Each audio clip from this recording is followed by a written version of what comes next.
তো বন্ধুরা good morning, welcome back to my channel Sonamukh lifestyle. আশা করি তোমার সবাই ভালো আছো। আমি তোমাদের দুষ্টু মিষ্টি প্রতি চলে এসেছি তোমাদের সঙ্গে একটা নতুন ব্লগ। তো তোমরা সবাই কেমন আছো? আশা করছি তোমরা সবাই ভালো আছো, কিন্তু আমার শরীরের অবস্থা এখনও ভালো হয়নি। দেখতেই পাচ্ছ আঙুলে আজকে আবার ড্রেসিং করে এসেছি। তো এই স্নান টান করে কোনো সেভাবে কাজ করতে পারছি না জানো। তাও তো এইভাবেই মানে কষ্ট করে প্রচুর কষ্ট করে কাজবাজ করছি। কী করা যাবে বলো? আমার ঘরে তো আর কেউ নেই যে করে দেবে আমার কোনো কাজ। তো যাই হোক, দেখতে থাকো ব্লগটা, আশা করছি তোমাদের ভালো লাগবে। কিছুটা হলেও মনের মতন করতে পারবো। তো আজকে ভাবছি এই বিছানাটা পরিষ্কার করবো আর ওই ঘরের বিছানাটা পরিষ্কার করবো, সেটাই তোমাদের সঙ্গে শেয়ার করব। তো পুরো ব্লগটা দেখতে থাকো, আর ভালো লাগলে প্লিজ লাইক কমেন্ট শেয়ার, চ্যানেলটি সাবস্ক্রাইব করতে দিও। আর সবাই একটু প্রে করো আমি যেন তাড়াতাড়ি করে সুস্থ হয়ে যাই। সত্যি মানে প্রচণ্ড কষ্ট হচ্ছে, বিশ্বাস করো, সব কিছুতে কষ্ট হচ্ছে। খাওয়া দাওয়া মানে কোনো কাজ বাজ করতে সব দিক থেকে কষ্ট হচ্ছে, অসুবিধা হচ্ছে। সবাই একটু তাড়াতাড়ি করে প্রে করো তো আমার জন্য, যাতে আমি সুস্থ হয়ে যাই তাড়াতাড়ি করে। তো বন্ধুরা দেখতেই পাচ্ছ আমার বিছানাটা কীরকম নোংরা করে রেখেছে ছেলে।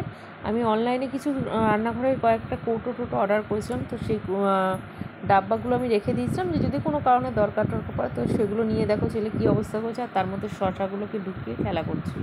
তো যাই হোক, বিছানাটার যা অবস্থা, আর এখন যা ওয়েদারটা খুবই খারাপ। দেখতেই পাচ্ছ বৃষ্টি হচ্ছে। বৃষ্টি হলে দেখবে এমনি ঘরের যেন বিছানাপাতি যেন এমনি যেন চ্যাট চ্যাট করে। আর তার মধ্যে শরীর খারাপ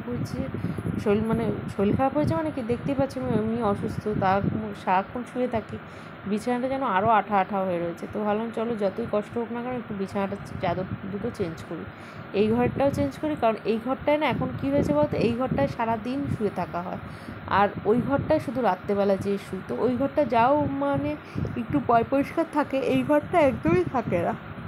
তো ওই জন্য ভাবলাম চলো এই ঘরটা একটু একটু পরিষ্কার করেই নিই, যদি একটু কষ্ট হলেও কী করা যাবে বলো। কারণ নোংরার মধ্যে থাকলে না যেন আরও শরীরের মধ্যে গিটগিট করে। তো যাই হোক, যেরকম ভাবনা চিন্তা সেরকমই কাজ। আর এই চাদরটা দেখো, ওই ঘরে বিছানায় পাততাম, আর এই ঘরে বিছানার চাদরগুলো না ছোটো, তখন তোমাদের দাদাভাই কিনেছে, তো মানে ছিল না বলে ওই জন্য ওগুলোই পাততাম। মানে এতটাই শর্ট না, মানে সেইভাবে হতো না। তো ভাবলাম চলো এই দুটো রঙ তো এমনিও চটে গেছে, আর ওই ঘরে দুটো নতুন বিছানার চাদর কিনে নিয়ে এসেছি, যেটাতে আগের দিন দেখলে পাতা রয়েছে, সেটা একটা, আরও একটা আজকে নতুন আছে, সেটা পাতবো। তো হয়েছে এরপরে যখন আবার বাড়িতে যাব তখন আবার এই বিছানার জন্য দুটো চাদর কিনে আনবো। কী বলতো, একসঙ্গে তো আর হবে না, আস্তে আস্তে করে একটা দুটো করে কিনতে হবে। তো ভাবলাম চলো ওই ঘরে যে এই দুটো চাদর যে পাততাম, এটা আর একটা চাদর, ওই চাদর দুটো নাহলে আপাতত এই ঘরে পাতি। কারণ এই ঘরটা তো সবসময় শুয়ে থাকি, বসে থাকি, ছেলে খেলাধুলো করে, আমিও পাশে রান্না হয় পাশের ঘরটায়। তো সেই কারণে ভাবলাম চলো এই চাদরটাই এই ঘরে পেতে দিই। তো এই ঘরে পাতাতে এই চাদরটা না বেশ ভালোই লাগছে বিছানাটা, জানো তো, বেশ মানে বড়ো সড়ো চাদর না হলে না দেখবে ঠিকঠাক বিছানা যেন একটা সৌন্দর্য আসে না। আর খাট হলে একরকম, চৌকিতে একটু ঝুল না দিলে না বিছানার চাদরটা আমার যেন ঠিকঠাক পোষায় না। তো যাই হোক, ওই ঘরে বিছানাটা তো কমপ্লিট হয়ে গেল, এবার চলে এসেছে এই ঘরে বিছানা। তো এই চাদরটা কেমন লাগছিলো বলো তো? এই চাদরটা নিয়ে এসেছিলাম, এইটা আরও একটা দেখো আজকে যেটা পাতবো সেটা। আমার তো দুটো চাদরের ছাপাই খুব সুন্দর লেগেছে, তোমাদের কেমন লেগেছে একটু জানাবে একটু কমেন্ট করে, ঠিক আছে? আর তোমাদের মন মতন একটা নাইটি পরে আজকে ব্লগটা দিচ্ছি, আশা করি তোমাদের ভালো লাগবে। ভালো লাগলে কিন্তু অবশ্যই সাবস্ক্রাইব করে যাবে নতুন যারা বন্ধু, আর পুরনো যারা বন্ধু তারা প্লিজ লাইক কমেন্ট শেয়ার করে দেবে, ঠিক আছে?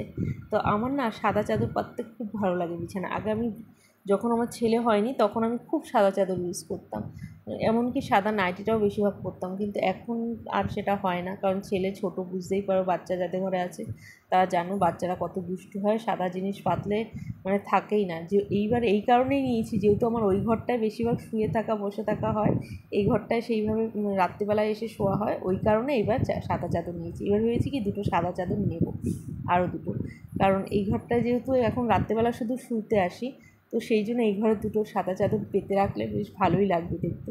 কী বলতো, সাদা চাদর পাতলে না বিছানার সৌন্দর্যটাই যেন একটা আলাদাই লাগে, তাই না? কেমন লাগছে প্লিজ কমেন্ট করতে কিন্তু কেউ ভুলবে না, ঠিক আছে? তো এর মধ্যে আমি তোমাদের ভিডিওটা শেষ করতে পারিনি, কারণ আমার শ্বশুরমশাই এসে গেছিলো তোমাদের দাদাভাইয়ের সঙ্গে কথা বলবো বলে, তো চাইছিলো। তো ওই জন্য আমি ভিডিও ফুটেজটা বন্ধ করে আমি তাকে দিতে হয়েছে। তো যেটুকুনি তোমাদের সঙ্গে শেয়ার করতে পারলাম, যদি ভালো লেগে থাকে তো প্লিজ চ্যানেল সাবস্ক্রাইব করতে কিন্তু কেউ